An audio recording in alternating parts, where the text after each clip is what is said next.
जय Jagannath welcome to your channel world affairs मधुजुके Odia song माने सिमला एग्रीमेंट सिमला चुक्तिनामा 1972 ता विषय रे आपण जानिछंती तो जदि जानि नाहंती ताहले आज ये वीडियो रे मु आपनको पई संपूर्ण विवरणी जणैबी। वीडियो को शेष जाए देखिबे, बहुत गुड़िए इंपोर्टेंट कथा आज जानिबा को पाइबे। सांग माने सिमला एग्रीमेंट सिमला चुक्तिनामा हिमाचल प्रदेश राजधानी सिमला रे 2 जुलाई 1972 रे भारत एवं पाकिस्तान मध्य एक स्वाक्षरित एक शांति चुक्तिनामा थिला। यह 1971 भारत पाकिस्तान युद्ध पर होइथिला ए पीस एग्रीमेंटा। आउ एइथिरे सांग माने बुझामणाकारी किए थिले भारत तरफरु भारतर वैदेशिक व्यापार मंत्रालय एवं पाकिस्तान तरफरु पाकिस्तान वैदेशिक व्यापार मंत्रालय थिले।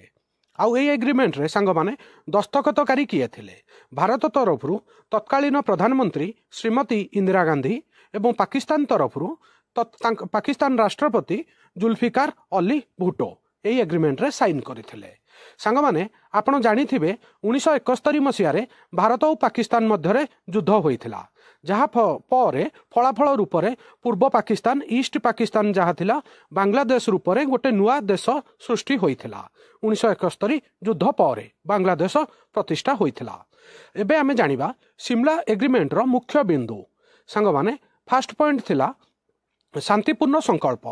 उभय पक्ष तृतीय पक्ष को जड़ित नकरी शांतिपूर्ण उपाय रे द्विपाक्षिक बुझामणा माध्यम रे निज मतभेद समाधान करने को सहमति होइथिले।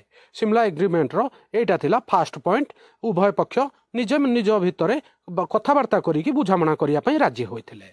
सेकंड पॉइंट थिला सांग माने line of control LOC line of control को सम्मान। यही एग्रीमेंट रे जहा लेखा जाइथिला एहा जम्मू काश्मीर रो अस्त्र विरति करिथिला, जहा लाइन ऑफ कंट्रोल LOC भाव में परिचित हैला। उभय पक्ष एहाकू एक पाखिया भाव में परिवर्तन करने उचित नुहे बोली लेखा जाइथिला। परवर्ती पॉइंट थिला सांग माने संपर्क रे सुधार।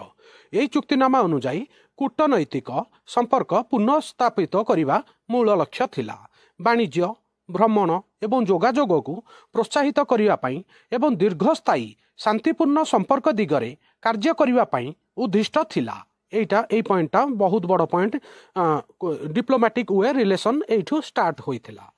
आउ सबुठु बड़ पॉइंट एटा थिला सांग माने सेना प्रत्याहार। उभय पक्ष युद्ध पूर्व स्थिति डिसेम्बर 1971 पूर्व जहाँ पाखरे जी जो लोकेशन में जेतिकी जगह थिला सेठी फेरिया पई राजी होइथिले एवं भारत 90,000 रु अधिक पाकिस्तानी युद्धबंदी को मुक्ति करिथिला। ठीक अच्छे सांग माने 90,000 रु अधिक पाकिस्तानी युद्धबंदी थिले तांको भारत छाड़ीथिला।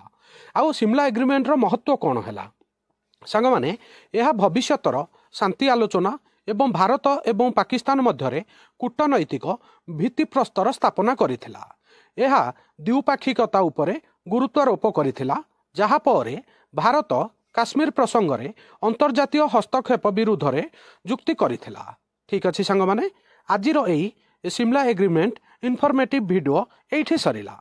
आ वीडियो केमिति लागिला प्लीज कमेंट करिवे, वीडियो को लाइक करिवे, आउ समस्त सांगसाथी को शेयर करिवे। सांग माने एई वीडियोटा मु बनेवार कारण वर्तमान एटा करेंट न्यूज रे चलीची। आपनकर आगामी प्रत्येक एग्जाम रे एइथरु क्वेश्चन पचरा जाई पारे। वीडियो देखिथिबारु बहुत बहुत धन्यवाद। आउ नुआ थिले वर्ल्ड अफेयर मधुजिके ओडिया चैनल को सब्सक्राइब करिवे। ठीक अछि सांग माने वीडियो देखिथिबारु आउ थरे धन्यवाद। जय जगन्नाथ, वंदे उत्कल जननी।